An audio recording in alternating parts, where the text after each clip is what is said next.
So let's take a look at how our vote is affecting the balance of power in Washington.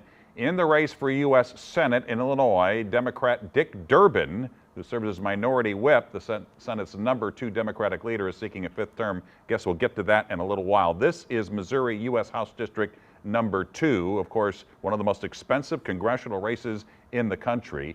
All right, here's the Durbin race. He faces Republican Mark Curran, who used to be a Democrat and calls himself an independent thinker. This was not expected to be close, and Dick Durbin has been declared by AP the winner to hold on to his seat. Now back to that second congressional race. Missouri's 2nd District, watched by everyone in Missouri, also nationally. This is the former district of Todd Akin and Jim Talent. It has been one of the most hotly contested House races in the country. It's also been one of the most expensive. Republican Ann Wagner seeking her 5th term, being challenged by State Senator Jill Shoup, the Parkway North grad. And you can see with 93% of the precincts reporting Ann Wagner with a 51% of the vote to Jill Shoup's 46%. We are following both candidates tonight. PJ Rendow is following the Shoup campaign, but let's start with Art Holliday. He's in Baldwin following the Wagner campaign. You have been all night, Art? Well, the Baldwin Golf Course behind me is the polling place where 2nd District Congresswoman Ann Wagner cast her vote this morning. At stake is a 5th term for Wagner, who, as you just said, is leading with over 90% of the votes counted. Wagner was not available after the polls closed, but earlier in the day, she said if she's reelected for a 5th term, she wants to go back to Washington to help people hurt by the pandemic. We can get back to the work that needs to be done. I want another stimulus package to make sure that we get through this pandemic. We have small businesses and families that are struggling. I have hated to see that be used as a political football, so I want to get back to Washington and get that done.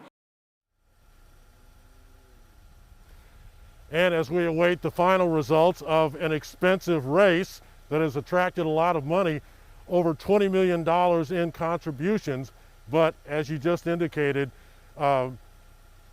Wagner is leading at the moment.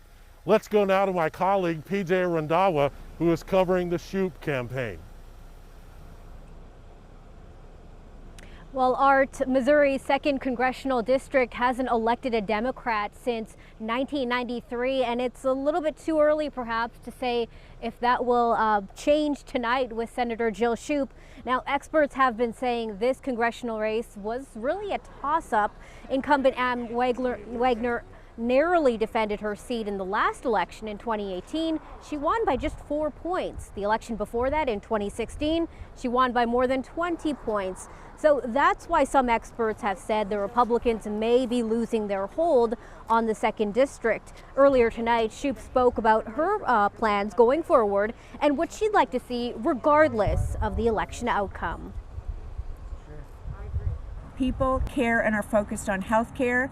They're focused on getting our kids back into school full time for learning, and they're focused on an economy that works for all of us. We know that regardless of the outcome of this race, those issues rise to the top, and we need to be addressing those in Congress. That was Senator Shoup earlier today at Creve Coeur City Hall right behind me. Now, she doesn't have any campaign events scheduled for tonight. She is going to appear on Facebook Live when the race is called, and we are looking for that. In the meantime, reporting live at Creve Coeur City Hall, PJ Rendawa, 5 on your side.